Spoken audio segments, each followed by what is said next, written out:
नमस्कार, मैं केशव राय, विश्व हिंदी अकादमी का अध्यक्ष। आज हम एक बहुमुखी प्रतिभा मंजू लोढ़ा जी के ऑफिस में हैं। मंजू जी कवयित्री, लेखिका, साहित्यकार, जिनकी करीब 11-12 पुस्तकें आ चुकी हैं, और सबसे बड़ी बात समाज सेविका।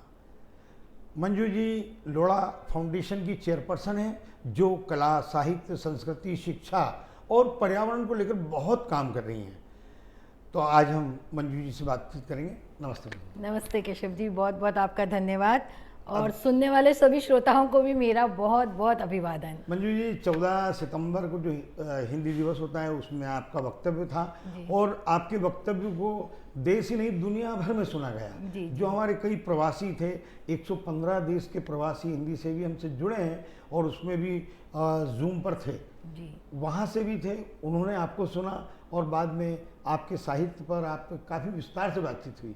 और आप अभी अमेरिका, यूके जाने वाली हैं, ये बात उनको भी मालूम है।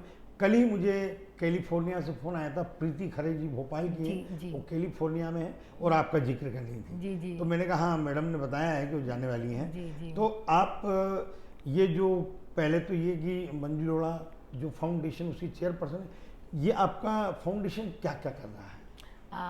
केशव जी, मेरा फाउंडेशन बहुत सारे क्षेत्र में कार्य कर रहा है और इसकी मतलब आरंभ ही हमने जब मंगल जी पहली बार इलेक्शन लड़ रहे थे, उस समय से हमने इसकी शुरुआत कर दी थी और स्किल डेवलपमेंट तभी हमने शुरू कर दिया था, क्योंकि हमारा ये मानना था कि भोजन आप सुबह दोगे, दोपहर में देना है, शाम को देना है, लेकिन अगर आप किसी को अपने पैरों पर खड़ा करते हो तो वो खुद का तो जीवन यापन करता है, लेकिन अपने परिवार का भी करता है।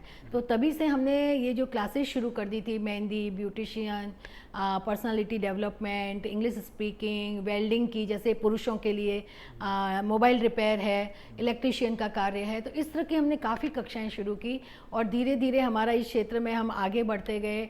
फिर हमने महिलाओं के स्वावलंबन के लिए किया, उनके स्वास्थ्य के लिए कार्य किया। हमारी 2 मेडिकल वैन घूमती हैं एवरीडे और इसके अलावा हमारी मोबाइल लाइब्रेरी चलती है, लोगों के डोर स्टेप तक जाती है, उनको वहाँ पर जैसे साहित्य उपलब्ध कराती है। इसमें 4 भाषाओं की किताबें रहती हैं, गुजराती, मराठी, हिंदी और अंग्रेजी। और इसके साथ में हमने बच्चों के लिए बहुत कार्य किया, हमने बुज़ुर्गों के लिए कार्य किया और आज भी कर रहे हैं। हमने सीनियर सिटीजन, 50 सीनियर सिटीजन को हमने सिखाया कि how to use the smartphone, ताकि वो दूर बैठे अपने लोगों से बातचीत कर सकें। और मैं क्या क्या कार्य कहूँ, हमने देखिए, जब कन्या एक पैदा होती है तो उसके लिए समथिंग जैसे एफडी में जमा कर दो, ताकि कन्या जो भ्रूण हत्याएं होती हैं लोग करते हैं, उससे हम बचाव करें। कन्या बढ़ाओ, कन्या पढ़ाओ, इस क्षेत्र में हमने कार्य किया है। फिर जो छोटे छोटे बच्चे होते हैं, अक्सर हम सोचते हैं कि वो थोड़ी बीमार होते होंगे, लेकिन हमने उन ऐसे 18,000 बच्चे जो अपने पढ़ते हैं उनको लिया और उनको सिर्फ 500 रुपया भरना है और बाकी सब लोढ़ा फाउंडेशन देगा। और डॉक्टर के पास वो पूरे साल में जितनी बार जाना चाहे जा सकते हैं और बेस्ट डॉक्टर, ऐसा भी नहीं पंकज पारिक जैसे बेस्ट डॉक्टर के पास जा सकते हैं। तो हमारा सारे क्षेत्र में बच्चों से लगा के वृद्धों तक हम सब जगह पहुंच रहे हैं। बचत घट योजनाएं बनाई जहां महिलाएं अपने पाँवों पे खड़ी हो सकें।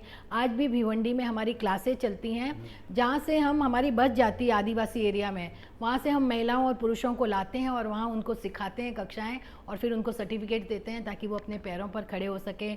हमारी गौशाला चलती है, हमारे काफ़ी हमने मंदिर बनाए हैं, तो मंदिर में जैसे साधु साधी के ठहरने की व्यवस्था, उनके भोजन की व्यवस्था, तो इस तरह के, मतलब केशव जी, मुझे कई बार याद नहीं रहता है कि हमने क्या क्या कार्य किया। और इस कोरोना काल में हमने, जब पहली लहर आई थी, उस समय हमने 1.5 महीने तक every day 20,000 food packet, every day 20,000 food packet हम बांटते थे। 4 जगह हमने सेंटर बना लिए थे, मुंबई में, थाना में, डोंबिवली में और दहीसर जो हमारा मंदिर है अहमदाबाद बॉम्बे हाईवे पर, वहाँ पर हमने बनाया। और उसके अलावा जैसे कि अब लोग डरते थे उस समय, तो हमारे लोग, हमारे फाउंडेशन के लोग हमारी अपनी बस में उनके लिए जैसे कि सब्जियाँ, फ्रूट्स लाना, अनाज लाना और उनके बिल्डिंग में जाकर उनको देना, सैनिटाइजिंग करना, टंकियां साफ करवाना। तो ये सारे काम, छोटे छोटे काम, ये दिखते नहीं है लेकिन ये बहुत महत्वपूर्ण काम होते हैं स्वास्थ्य के दृष्टि से। फॉग कराना कि भाई अभी कुछ डेंगू चल रहा है कि ये चल रहा है, तो सारा हमारा लोढ़ा फाउंडेशन करता है। और जब सेकेंड लहर आई, जब हमने देखा कि कोरोना सेंटर बहुत कम है, तो हमारी स्कूल है शारदा मंदिर स्कूल, हमने उसको 2 दिन में कोरोना सेंटर हमने खड़ा किया 100 बेड का, महिलाओं के लिए, बच्चों के के लिए और पुरुषों के लिए। और वहाँ का वातावरण इतना मीन्स ऐसे आनंददायक होता था कि लोगों को लगता था कि हम पिकनिक मनाने आए हैं। हर रोज़ वहाँ आरती होती थी, हम लोग गेम्स खिलाते थे, गाने गाते थे लोग। तो इस तरह का हमारा कार्य। फिर कोरोना सेंटर बंद कर दिया और वहाँ हमने वैक्सीनेशन सेंटर शुरू किया और अब तक हमने 35,000 लोगों को वैक्सीनेशन हम दे चुके हैं और अभी भी हमारा वैक्सीनेशन सेंटर चालू है। ये मानव सेवा, समाज सेवा की प्रेरणा आपको कहाँ से मिली? मैं आपको कहूँ तो ये बचपन से ही हमारे मतलब खून में ही है कि हम लोग जैसे कि मैं एक जैन रिलीजन फॉलो करती हूँ, तो हमको बचपन से आदत होती है कि मंदिर में जाना है। तो मंदिर में हम जाते थे ना, तो हमारी माँ हमको देती थी कि देखो 5 पैसे भंडार में डालने हैं, 5 पैसे जो बाहर चप्पल वाली बाई बैठी है उसको देना है, 5 पैसे वो गाय वाली बैठी है उसको देना है। तो उस तरह से एक आदत पड़ गई कि नहीं, हमको कुछ ना कुछ देते रहना है। और मेरी घटना तो ऐसी है कि मैं बहुत छोटी थी, 5 साल की, तो मम्मी के साथ मंदिर से आ रही थी, तो एक दुकान में ठहरी, मुझे 5 स्टार चॉकलेट बहुत पसंद थी, तो मैंने मम्मी से कहा कि मुझे दिलाओ, तो मम्मी ने दिलाई। और इतने में एक छोटी सी लड़की मेरे सामने आई, दीन लड़की थी, उसने हाथ फैलाया और मैं तो बच्ची थी तो अपनी चॉकलेट छुपाने लगी। तब मेरी मम्मी ने समझाया कि नहीं बेटा, किसी का खाली हाथ को ऐसे नहीं जाने देने का, आधी उसको दे दो, आधी तुम खा लेना, मैं कल तुमको और एक दिलाऊंगी। और तब लगता है कि वो बीज तब से अंदर पड़ गया कि नहीं, अपनी चीज़ मिल बांट कर खानी चाहिए, किसी ज़रूरतमंद को देनी चाहिए। मंजू जी, आप इतना व्यस्त होने के बाद भी, सामाजिक कार्यों में इतना व्यस्त हैं, इतना काम कर रही हैं, उसके बाद भी आप लेखिका के रूप में आपकी 11 पुस्तकें आई हैं, कवियत्री वाला आपका है, लेखन वाला है। तो ये सब होने के बाद आपके लेखन में क्या, पुस्तकों में विषय क्या है? मेरे विभिन्न हैं सारे विषय जो भी है ना, मैंने विभिन्न लिए। और मैं कभी मतलब मैं आपको बता देती हूँ कि मैं 18 साल की थी, शादी हो गई मेरी। मैं फर्स्ट ईयर पास हूँ, सेकंड ईयर में पढ़ते पढ़ते शादी हो गई। पढ़ने लिखने का बहुत शौक था, लेकिन फिर 19 साल में पहला बच्चा हो गया, 21 में दूसरा हो गया, और घर की जिम्मेदारियाँ। और हमने जो है, हम दोनों बहुत अच्छे घर से, लेकिन हमने यहाँ जो शुरुआत की 0 से की। आपको मैं बताऊं, 2000 रुपये महीने में, मेरे पति कुछ लेकर नहीं आए वहाँ से। तो आज तो पूरी मुंबई में बड़े बड़े tower, Lodha brothers, Lodha developers, times of India, तो पूरी टावर मुंबई में तो आपकी, वो सब ऊपर वाले की देन है। हमने बस से सफ़र शुरू किया, अरे बस, फिर ट्रेन, फिर स्कूटर लाए, फिर पहली गाड़ी ली। और जबकि मैंने घर में कभी उठकर पानी का ग्लास भी नहीं पिया था। मेरे घर में हमेशा कुक रहते थे, मेरे ससुराल में कुक रहते थे, लेकिन यहाँ मैंने सारा घर का काम किया। आपको मैं बताऊं, 500 स्क्वायर फीट में मेरा एक फ्लैट था, उसमें हमने ज़िंदगी शुरुआत की, दोनों बच्चे भी वहीं हुए। 500 स्क्वायर फीट 1 बेडरूम से हमारा शुरुआत हुई। फिर धीरे धीरे धीरे सफ़र बढ़ता गया। लेकिन हमने, जैसे मैंने और मेरे पति ने कभी भी हिम्मत नहीं हारी। और मैं हमेशा सबको बोलती हूँ कि मैं बहुत इंटेलिजेंट नहीं हूँ, लेकिन मैं मेहनती बहुत हूँ। जैसे किसी काम में मैंने ऐसे कि मेरे को ये काम करना है, तो जब तक मैं ख़त्म नहीं करूँगी ना, मैं उस काम में लगी रहती हूँ। और यही बात मेरे बच्चों में भी आई है कि वो भी अपने काम को जैसे जब शुरू किया है तो उसको ख़त्म करना है। तो मुझे लगता है कि there is no shortcut in life for success. आपको मेहनत पूरी करनी पड़ती है, आपको पूरा अपना योगदान देना पड़ता है। और केशव जी, मैं समझती हूँ कि संघर्ष हर दिन का होता है, हर पल का होता है। आज भी संघर्ष के रूप बदल जाते हैं। बस संघर्ष आप भी कर रहे हो जीवन में, मैं भी कर रही हूँ, लेकिन एक होता है ना, अपन को हर चीज़ खुशी के साथ करनी है। हमारी सोच देखिए, हमारा शरीर परतंत्र है, आत्मा स्वतंत्र है, लेकिन हमारा जो मन है ना, स्वतंत्र और परतंत्र दोनों है।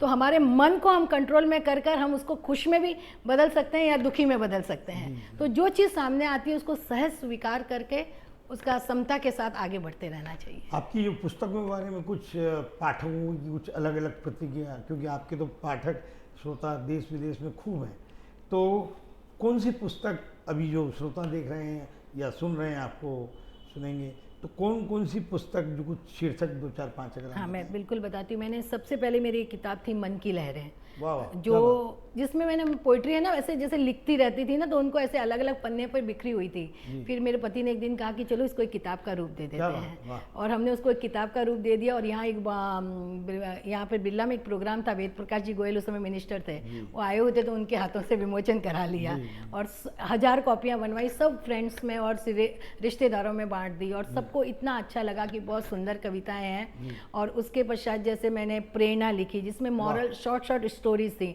और इसके पीछे एक ये कहानी है कि किताबें लिखने के पीछे मेरे जैसे पोते पोती होते गए ना, तो मैंने उनको समझा कि मैं उनको क्या उपहार दूं, और मुझे लगा कि पुस्तकों से बड़ा उपहार मैं कुछ उनको नहीं दे सकती। तो हर पोते पोती के पीछे मैं एक किताब लिखती गई। तो प्रेरणा लिखी, यादें लिखी, फिर मैंने माँ पे लिखी। मेरी माँ बहुत छोटी उम्र में चली गई थी, 52 साल में। और जब उनको 25 साल उनके डेथ एनिवर्सरी को हो रहे थे, तो जैसे मैं ना रात में सोई हुई थी और अचानक जैसे कोई झिंझोड़ के उठाता है ना कि उठो, अपनी माँ को क्या उपहार दे रही हो, उनका जन्मदिन आ रहा। तो मैंने कहा अपनी माँ को मैं क्या उपहार दूँ, मैं माँ तो है ही नहीं। बोला नहीं, तुम दे सकती हो, तुम कुछ लिखो। और वो किताब मेरी एक रात में बनी है। मैं जो 12 बजे शुरू की लिखना, तो सुबह के 5:30 बजे तक वो किताब लिखती रही और माँ किताब बन गई। और आपके हर पुस्तक के विषय प्रेरणादायी और संदेश प्रधान है। हाँ, सब अलग अलग है। देखिए, फिर मैंने बाबुल लिखी, पिता पे लिखी, और अच्छा। सबसे ज़्यादा जो, जैसे मैं कह सकती हूँ कि मुझे जिसने ख्याति दिलाई, वो है परमवीर चक्र वॉर डायरी। ये किताब जो हमारे देश के सैनिकों के लिए, जवानों के लिए मैंने लिखी। फिर जैसे उसमें वो 21 परमवीर चक्र विजेता के बारे में लिखा। उसके अलावा जैसे अशोक चक्र, कीर्ति चक्र, सेना चक्र मेडल जिनको मिले, उनके बारे में भी मैंने एक फोटोग्राफ के साथ उसके अंदर डाला है। और फिर मैं सैनिक लोगों से जुड़ी और हर साल में मैं 2 प्रोग्राम उनके साथ करने लगी। जैसे कि ए मेरे वतन के लोगों, इस गाने को जब 50 साल पूरे हो रहे थे, ये 2014 की बात है, और जब हमारे इलेक्शन भी शुरू हो रहे थे, और उस समय हमने रेस कोर्स में एक बहुत भव्य कार्यक्रम किया। 1.5 लाख जनता सामने, लता दीदी, नेहरू जी, आपने पढ़ा होगा तो, और वो जो जनता ने एक साथ गाना गाया। और उस दिन मेरे मन में आया कि इन सैनिक, क्योंकि उस समय हमने देश भर के सैनिकों को बुलाया था। 2014 की बात है। देखिए वही बात है ना, हाँ, 2014 की बात है। और हमने पूरे देश भर के जवानों को बुलाया था।